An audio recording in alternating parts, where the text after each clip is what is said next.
khairukum khairukum li ahli. Sebaik-baik kalian adalah yang paling baik kepada keluarga ini, kalian. Pak. Jadi kita berusaha. Masih ingat ya kemarin bahwasanya orang yang masuk surga nanti adalah orang yang pasrah kepada Allah. Dia melawan hawa nafsunya, dia tundukkan hawa nafsunya karena semata-mata mentaati Allah. Coba kalau kita baca kehidupan Rasulullah dengan keluarganya, Pak, luar biasa, Pak. Kalau istri Rasulullah minum, mohon maaf. Jadi kan kalau tidak ada Siti Aisyah minum di sini, bismillah. Diletakkan, kan ada bekas air, Pak ya. Maka oleh Rasulullah dicari yang basah. Nah, yang basah ini diminum, Pak. Orang yang akan selamat dari siksa Allah adalah orang yang bertaubat. Oleh Engkau ya Allah, ampuni saya. Kita kembali tunduk kepada Allah, Pak. Kita tekan nafsu kita.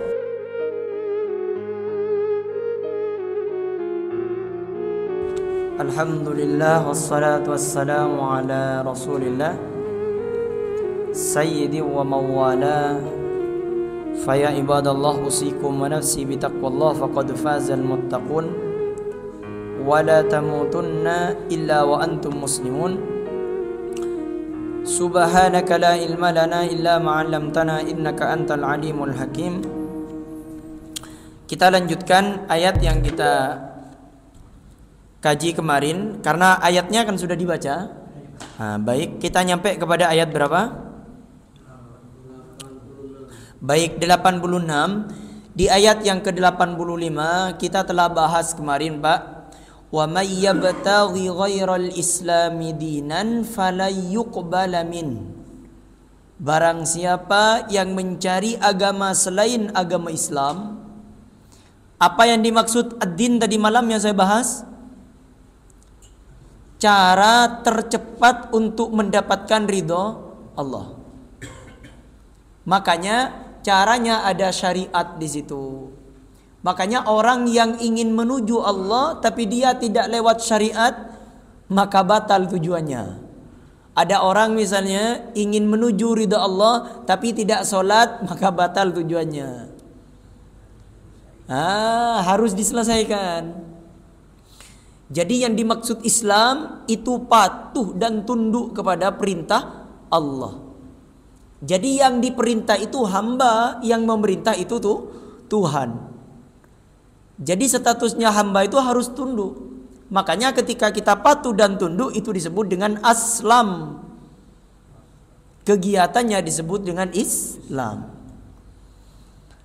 Maka kalau ada orang Islam yang tidak mengikuti patuh dan tunduk kepada Allah, itu KTP-nya yang Islam dan dia ngaku-ngaku Islam. Padahal perilakunya tidak Islami. Apa yang dimaksud Islam? Tunduk dan patuh kepada perintah Allah Subhanahu wa taala. Makanya seandainya orang Islam itu mengikuti semua ajaran Islam, maka tidak ada celah. Yang ditantang oleh Allah dalam Quran itu pedoman orang Islam, bukan orang Islamnya. Wa in kuntum fi raibim mimma nazzalna ala abdina fa'tu bi suratin mim mithlih. Kalau kau masih ragu terhadap apa yang aku turunkan kepada Muhammad, yaitu Al-Quran, Al-Quran ini pedoman orang Islam. Silahkan datangkan tandingan yang mampu menandinginya. Tidak usah lebih hebat, setara saja. Maka tidak bisa. Maka sampai sekarang, mulai dari dulu sampai sekarang, tidak ada yang bisa menandingi kehebatan Islam. Jadi yang bisa ditandingi itu orang Islamnya. Kalau agamanya tidak. Jadi Islam itu diserang dari logika tidak bisa mempan, diserang dari argumentasi tidak mempan, diserang dengan data tidak mempan juga. Tapi kalau orang Islamnya, karena banyak orang Islam ini masih belum tahu tuntunan Islamnya. Ada orang Islam masih belum tahu sholat, ada orang Islam masih belum tahu zakat. Coba saudara-saudara kita tanyakan zakatnya, belum paham kan? Banyak yang masih belum. Rukun Islam yang 5, ini banyak bermasalah ini. Puasa banyak yang masih, ya lagun rok noro. Orang yang keberek ya. Baik, wa may yabtaghi ghairal islami dinan, barang siapa yang mencari agama selain Islam, fala yuqbala min, maka tidaklah akan diterima, wa huwa fil akhirati minal khasirin, dan di akhirat nanti dia termasuk orang yang rugi. Kaifa yahdillahu qauman kafaru ba'da imanihim, bagaimana Allah akan menunjuki suatu kaum yang kafir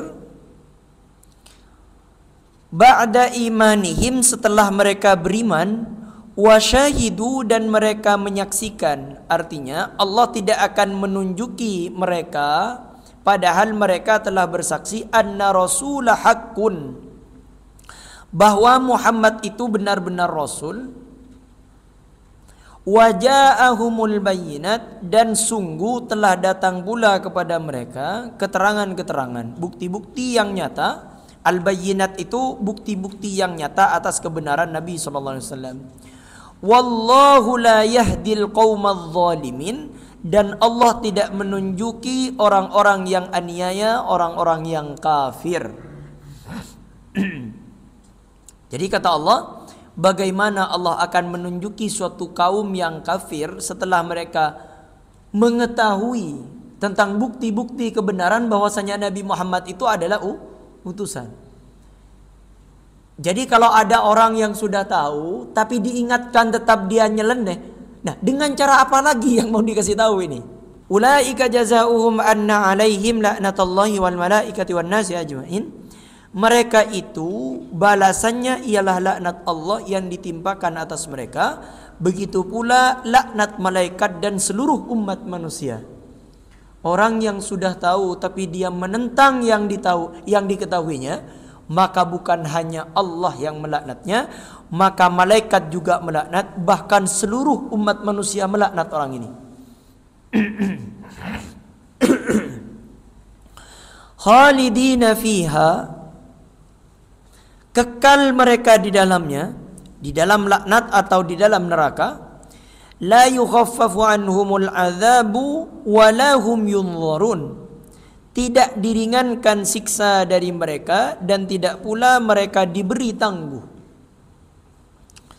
Illa alladzina tabu, kecuali orang-orang yang bertaubat, mim ba'dzi dzalika wa aslahu, sesudah itu dan mengadakan perbaikan terhadap amal perbuatan mereka. Jadi orang yang menentang kepada kebenaran padahal dia tahu bahwasanya itu benar, maka orang ini akan dilaknat oleh Allah, oleh malaikat-malaikat dan seluruh umat manusia. Nah ini berlaku Pak sampai sekarang. Kalau ada orang yang sudah tahu bahwasanya dia bersalah dan orang lain itu benar, tapi dia tetap kekeh dengan mempertahankan kesalahan itu. Misal kita tahu bahwasanya orang ini benar. Misalnya kita bertengkar dengan seseorang, kemudian kita tahu bahwasanya orang ini memang benar, dengan bukti-bukti yang ada memang orang ini yang benar. Nah, tapi karena kita ini ingin menang, akhirnya kita menentang kebenaran itu. Maka orang yang seperti ini Allah akan laknat orang ini. Hati-hati, yang banyak terjadi biasanya semakin dekat itu biasanya semakin mudah untuk bertengkar biasanya. Biasanya semakin dekat, makanya iblis itu setiap hari itu memanggil seluruh bala tentaranya untuk menggoda manusia. Ada yang satu datang, kemudian ada satu yang datang melapor kepada iblis. Apa yang kau bawa? Katanya setan ini, wahai iblis, aku telah berhasil membuat suami istri bertengkar sampai dia berpisah. Apa katanya iblis? Oke, untuk hari ini kamu istirahat di samping saya, gratis, tidak usah kerja hari ini. Jadi setan yang berhasil membuat suami istri bertengkar dan sampai berpisah, itu iblis luar biasa Pak, bahagia. Jadi ke saya pribadi, kalau saya biasanya kan ya wajar lah, seorang suami istri ini bertengkar biasa. Tapi jangan jadi kebiasaan. Jadi bertengkar biasa, tapi jangan biasa bertengkar. Nah, jadi biasanya di belakang, Pak. Bertengkar biasa, jangan sampai biasa bertengkar. Nah, ini kebalik-balik, ini jauh maknanya. Nah, jadi kalau orang sudah terbiasa bertengkar, itu iblis bahagia itu. Bahagia. Dan kita sekarang yang ngaji, kita tahu, Pak, bahwasanya bertengkar suami istri itu tidak baik. Nah, insya Allah kalau sampean semua ini kan lebih senior lah daripada saya, kehidupannya itu lebih lama lah menghadapi pahitnya kehidupan. Nah, saya kan kalau teori punya, Pak, tapi kalau di kenyataan itu terkadang tidak sabar gitu. Tapi saya ingat hadis Rasulullah itu, khairukum li ahli, kata beliau. Sebaik-baik kalian adalah yang paling baik terhadap istri kalian. Nah, ini kalau boleh jujur, Pak, ini mumpung tidak ada istri saya. Saya ini Pak Hanafi di pondok dulu, saya jadi ketua ketertiban, Pak Hamdan. Saya ketua ketertiban. Banyuanyar itu kurang lebih 4.000 lah santrinya itu. Itu yang nyuruh mereka berangkat sekolah. Itu kadang cuman saya 1 orang sama wakil saya 2 orang, kadang 3 orang. Tapi yang namanya ketua, saya yang harus ngatur semua. Bayangkan, saya kurus, Pak. Nah, santri itu kan mulai dari SMP itu sampai pada SMA. Itu ada yang lebih besar daripada saya, Pak. Nah, tak mungkin kan saya, ayo berangkat. Nah, kan tak mungkin, Pak. Yang namanya ketertiban kan, berangkat. Itu istri saya tidak percaya kalau saya ini sebenarnya orangnya keras. Masa sih, Mas, kamu ini keras? Nah, saya kan cerita kalau saya ini orangnya keras gitu. Nah, kenapa kok saya ini lemah lembut sama istri saya? Ya ini, Pak, saya lawan sifat hati saya ini dengan hadis Rasulullah SAW. Khairukum li ahli. Sebaik-baik kalian adalah yang paling baik kepada keluarga kalian. Nah, ini yang saya berusaha, Pak. Kemarin saya main-main di rumah teman saya, kiai, Pak, di Akor. Saya silaturahmi ke situ, saya sholat maghrib di musallanya. Nah, kemudian pondok ini ngambil ustadz dari pondok pesantren Banyuanyar. Nah, ketemu sama saya, dia salim, Pak. Salim sama saya. Loh, kok ustadz sekelangkung, terima kasih ustadz, katanya. Tapi pakai bahasa Madura, Pak, ya, saya terjemahkan. Kenapa kok bilang terima kasih ustadz? Berkat saya dipukul sama ustadz, saya berhasil jadi ustadz sekarang, katanya. Dulu saya ya agak nakal lah mungkin, Pak, ya. Jadi ketika dipukul sama saya itu mungkin sadar. Nah, baru percaya istri saya kalau saya memang tukang pukul gitu. Saya itu, Pak Hamdan, kalau saya yang jaga, itu saya ndak usah ngomong lama. Saya hitungan 10 yang tidak lewat dari gerbang, saya pukul semuanya. 1, 2, itu lari, Pak, dari jauh itu, Pak. Saya mukul itu serius, Pak Hanafi. Nah, tapi saya mukulnya, saya kasih tawaran pada dia. Kalau kamu mau dipukul, saya pukul. Tapi kalau mau hukuman yang lain, saya tidak mau hukum kamu, saya tidak mau pukul kamu. Hukumannya baca surah Al-Quran, baca Al-Quran 1 juz dengan suara yang keras. Itu ya tadi bisa saya, Pak. Nah, ternyata mereka itu lebih milih pukul daripada ngaji. Luar biasa itu. Itu. Jadi karena santri itu berarti kayak gosok, Pak, itu. Jadi semenjak itu ini, Pak. Jadi kita berusaha. Masih ingat ya kemarin bahwasanya orang yang masuk surga nanti adalah orang yang pasrah kepada Allah. Dia melawan hawa nafsunya, dia tundukkan hawa nafsunya karena semata-mata mentaati Allah.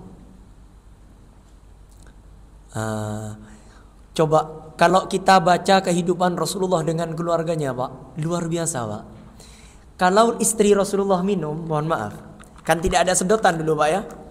Jadi dulu kan pakai gelas, ya. Jadi kalau Siti Aisyah minum di sini, bismillah, diletakkan, kan ada bekas air, Pak, ya. Maka oleh Rasulullah dicari yang basah. Nah, yang basah ini diminum, Pak. Nah, seharusnya begitu memang suami istri memang. Nah, coran mun pareng Madura, aduh. Mak. Orang Madura pahlain. Paku tekuan lagi. Njek mak aglinyet ongku. Justru yang benar seperti itu, Pak. Coba pas suami istri sering jalan bareng. Apa maklaannya? Seakan-akan asing gitu. Illal ladzina tabu wa aslahu, illal ladzina tabu min ba'di dzalika wa aslahu, kecuali orang-orang yang bertobat sesudah itu dan mengadakan perbaikan. Orang yang akan selamat dari siksa Allah adalah orang yang bertaubat. Artinya taubat apa, Pak? Kembali kepada Allah. Awas, hati-hati. Terkadang di hati kita itu setan bisikkan, sudahlah, terlanjur. Masa kamu mau mengalah kepada orang? Masa kamu mau mengalah padahal kan kamu ini selama ini ditakuti oleh orang itu. Misalnya kita punya musuh sama orang, kemudian kita sadar bahwasanya kita setelah ngaji ini, ya Allah, ternyata saya selama ini keliru. Itu tidak dibenarkan oleh Engkau, ya Allah. Ampuni saya. Kita kembali tunduk kepada Allah, Pak. Kita tekan nafsu kita. Nah, ini diapresiasi oleh Allah. Nah, terkadang setan ini masuk ke hati kita. Aduh, lah terlanjur basah san misan kopo jandeng Madura. Ini jangan ikuti itu, Pak. Fa innallaha ghafurur rahim. Ini perlu diingat.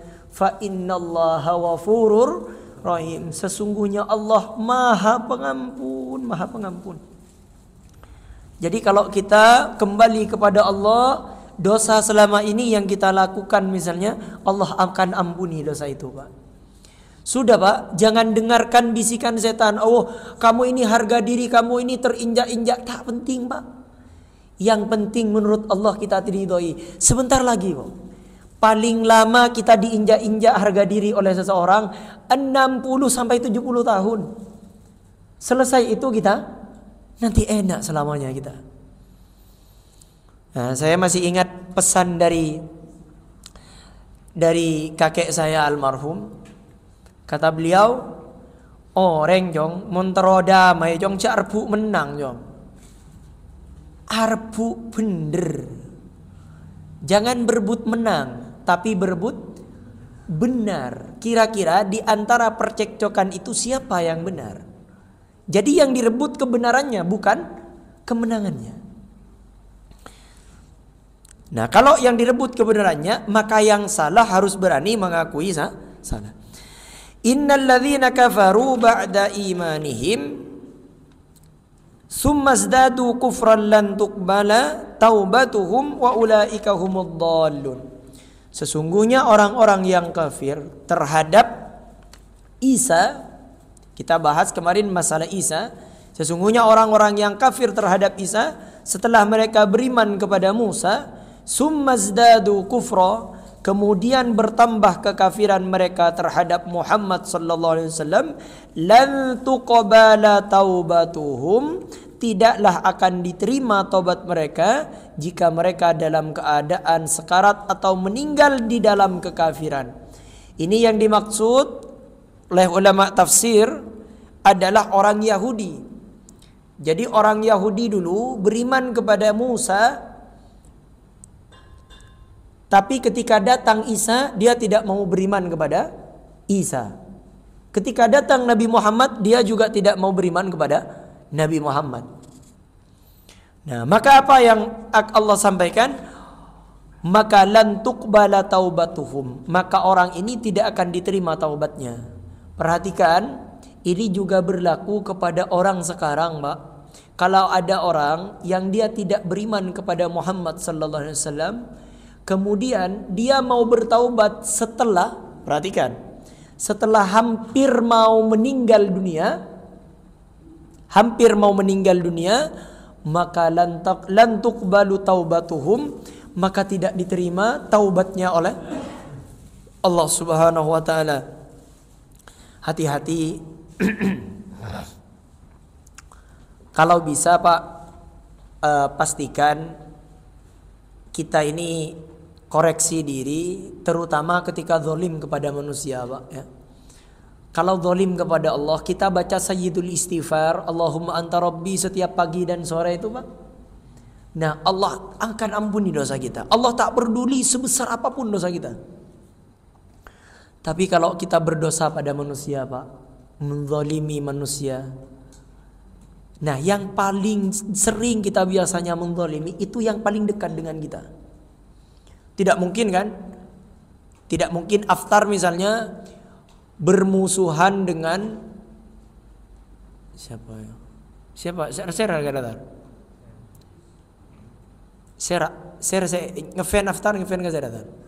Sebelum ngefan sekali dah. Sebelum.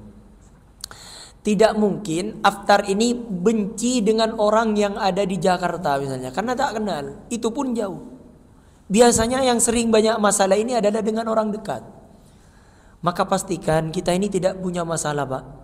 Karena nanti meskipun kita sudah rajin ibadah, banyak amal, kalau kita menzalimi orang, itu Allah tidak mengampuni dosa kita sebelum orang itu mengampuninya. Maka mumpung masih hidup, kalau kita punya salah kepada orang, segera minta maaf, Pak. Segera minta maaf. Terutama kepada orang tua, bagi yang masih punya orang tua, kerabat. Wa ulaika humud dhalun, dan merekalah orang-orang yang sesat. Jadi orang yang tidak bertaubat di waktu sehatnya, di waktu masih enak segar bugar, dia dalam kesesatan, maka dia adalah orang-orang yang sesat.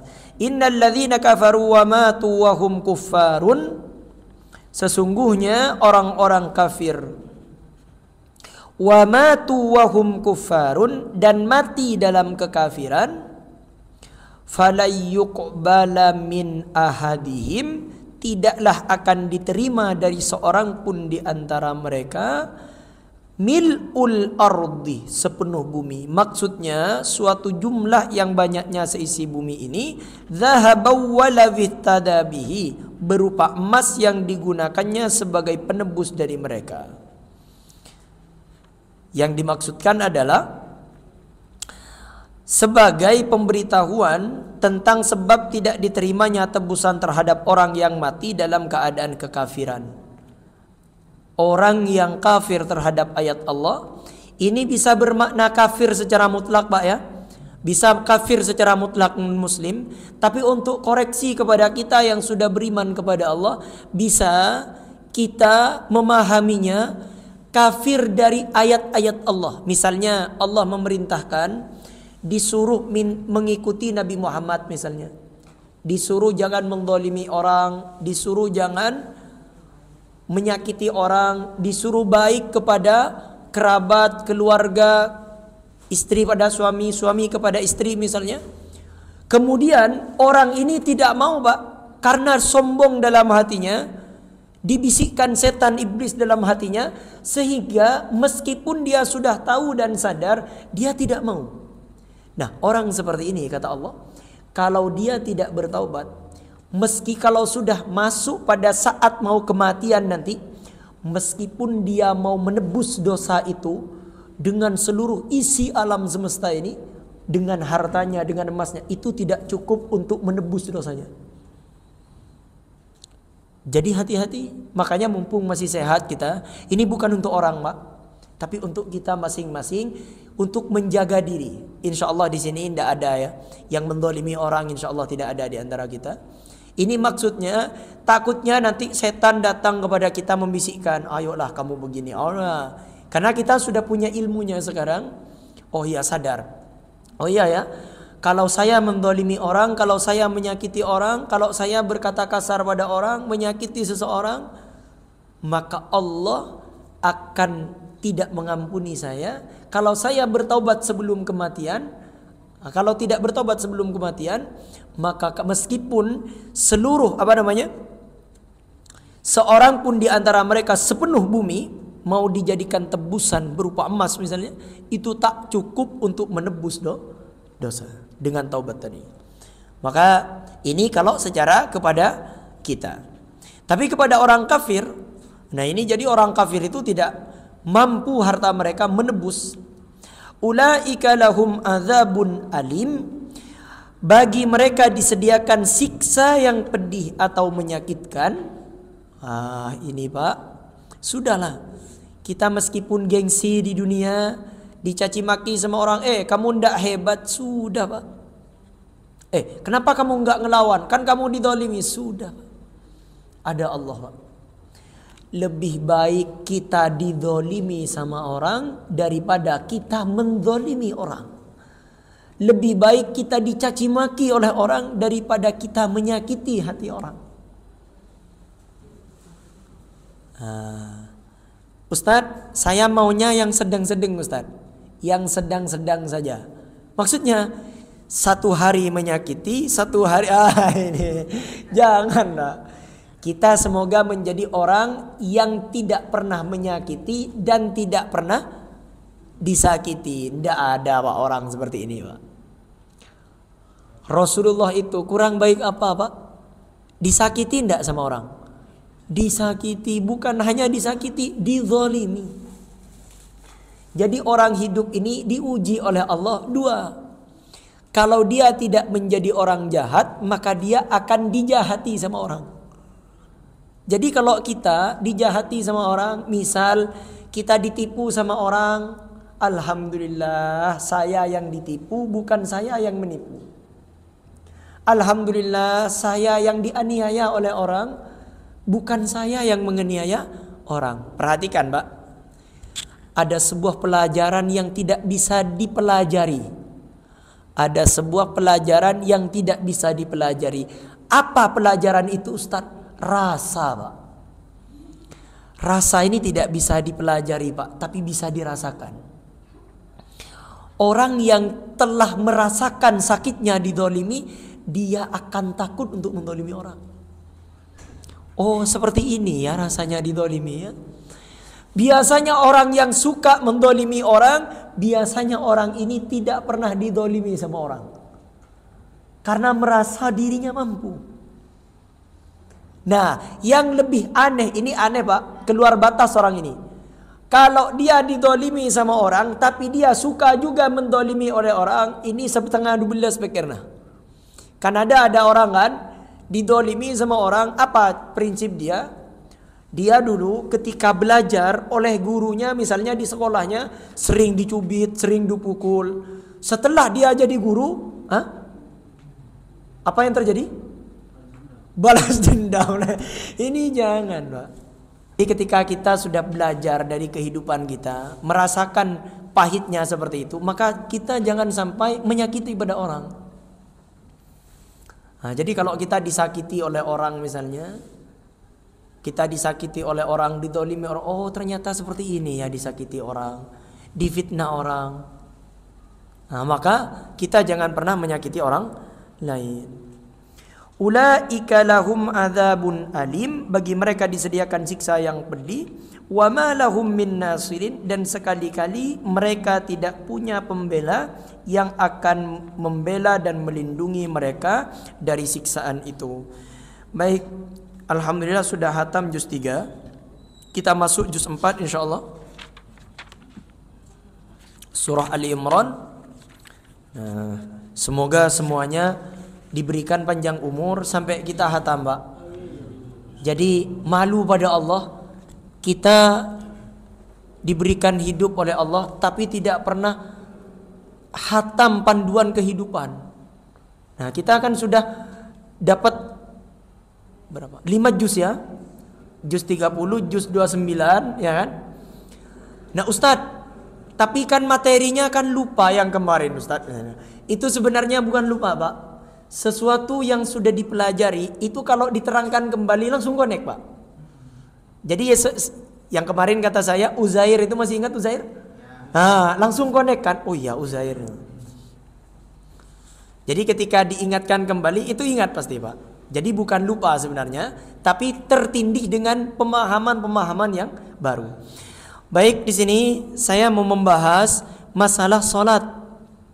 Ada pertanyaan, Ustadz, bagaimana orang yang datang ke masjid dia bisa jalan kaki, kemudian di masjid dia sholat duduk, apakah sah sholatnya? Padahal dia pergi ke masjid bisa jalan. Ini kan yang banyak di masjid-masjid kita. Nah, ini firman Allah Subhanahu wa taala untuk menjawab pertanyaan tadi. Allah berfirman, "Wa aqimus salata wa atuz zakata warka'u ma'ar raki'in." Dan dirikanlah salat, tunaikan zakat, dan rukuklah bersama orang-orang yang ruku. Jadi wa aqimus shalah, berdirikan salat. Jadi kalau mampu berdiri. Ini firman Allah. Kemudian kalau ada orang yang tadi bisa berjalan, maka dia wajib berdiri. Kemudian hadis Nabi sallallahu alaihi wasallam, "Shalla qa'iman, shalli qa'iman, fa illam tastati fa qa'idan." Salatlah dengan berdiri. Jika tidak mampu, maka qa'idan, duduk. Jadi salatlah berdiri, kalau tidak mampu duduk. Fa illam tastati fa ala jambin. Dan jika tidak mampu, maka dengan berbaring. Nah, hadis ini oleh ulama diterangkan, dijabarkan. Pertama, pendapat Imam Syafi'i, mazhab Syafi'iyah. Nah, kata beliau, fa idza kana yumkinuhul qiyamu fil awwalis salati, apabila memungkinkan seseorang jika mampu berdiri di awal salat, maka wala yumkinuhu fi akhiriha, dan tidak memungkinkan dia untuk berdiri di akhir, di rakaat kedua, ketiga misalnya. Jadi di awal yang mampu berdiri, wujiba alaihil qiyamu fi awwaliha, diwajibkan bagi orang ini tetap berdiri di awal. Jadi kalau mampu berdiri tidak boleh langsung duduk, tidak boleh.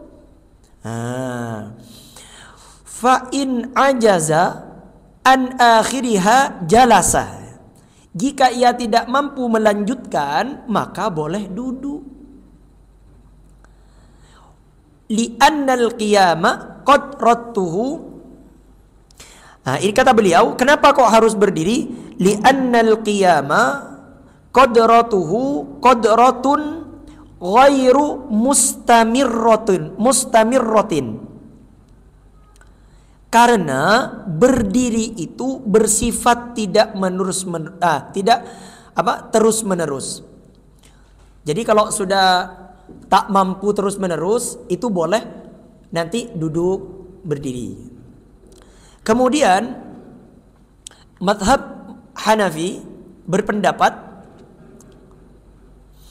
kalangan mazhab Hanafi diantaranya ya ini yang berpendapat dari Imam Al-Kasani dalam Bada'i As-Sana'i, dalam nama kitabnya.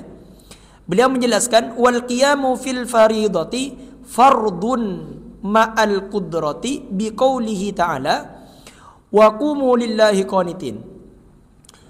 Salat wajib itu wajib berdiri, salat wajib ya, wajib berdiri hukumnya. Kenapa? Sesuai dengan kemampuannya. Karena berangkat dari firman Allah, wa qumu lillahi qanitin, berdirilah untuk Allah dalam keadaan khusyuk. Nah, yang dimaksud adalah salat di sini. Surah Al-Baqarah ayat yang ke-238. Kemudian mazhab Maliki berpendapat, dalam Asy-Syarah Al-Kabir beliau menjelaskan wajib dilakukan selama mampu. Jadi tetap wajib. Syafi'i sudah, Hanafi sudah, Maliki sudah. Kemudian mazhab Hambali yang terakhir berpendapat, yang berpendapat ini adalah Imam Ibnu Qudamah. Berkata beliau, wala yasqutul qiyamu fil fardi illa an ghairil qadiri alaihi. Kewajiban berdiri dalam salat fardu tidak gugur kecuali bagi yang benar-benar tidak mampu melakukannya. Jadi kalau ada orang yang bisa berangkat ke masjid, berdiri, maka wajib dia berdiri. Jadi sholatnya tidak sah apabila duduk. Ini 4 mazhab. Kalau tidak mampu Ustaz, yang penting di awal saja ada berdirinya. Nah, untuk rakaat selanjutnya nanti dilanjutkan. Ditutup dengan hadis diriwayatkan oleh Imam Al-Baihaqi nomor hadis 5105, fa illam tastati an tasjuda fa aumi ima'an waj'al sujudaka ahfadha min ruku'ika. Jika kamu tidak mampu sujud, maka lakukan isyarat dan jadikan isyarat sujud lebih rendah daripada ruku. Nah, ini kesimpulannya oleh ulama disebutkan bahwasanya berdiri dari 4 tadi saya simpulkan berdiri itu wajib hukumnya dalam sholat fardu. Meskipun ruku dan sujud tidak mampu. Meskipun ruku dan sujud tidak mampu. Misalnya ada orang yang mampu ruku misalnya, tapi dia tidak bisa sujud, maka tetap dia ruku, nanti sujudnya tidak usah. Jadi jangan bab salat wajib ya. Tapi kalau bab salat sunnah, meskipun tidak mampu berdiri boleh duduk, meskipun mampu berdiri boleh duduk, boleh tiduran. Kan tak boleh tedung, mau tedung tak boleh apa deh. Nah, tapi tetap lebih utama yang berdiri. Bagaimana yang misalnya tidak tahu, tidak ada hukum bagi yang tidak tahu. Sudah nyampe waktunya? Pas. Lewat? Pas. Baik. Kita akhiri nasrum minallah wa fathun qarib wa syiril mu'minin subhanakallahumma wa bihamdika asyhadu an la ilaha illa anta wa nastaghfiruka wa natubu ilaik. Summa assalamu alaikum warahmatullahi wabarakatuh.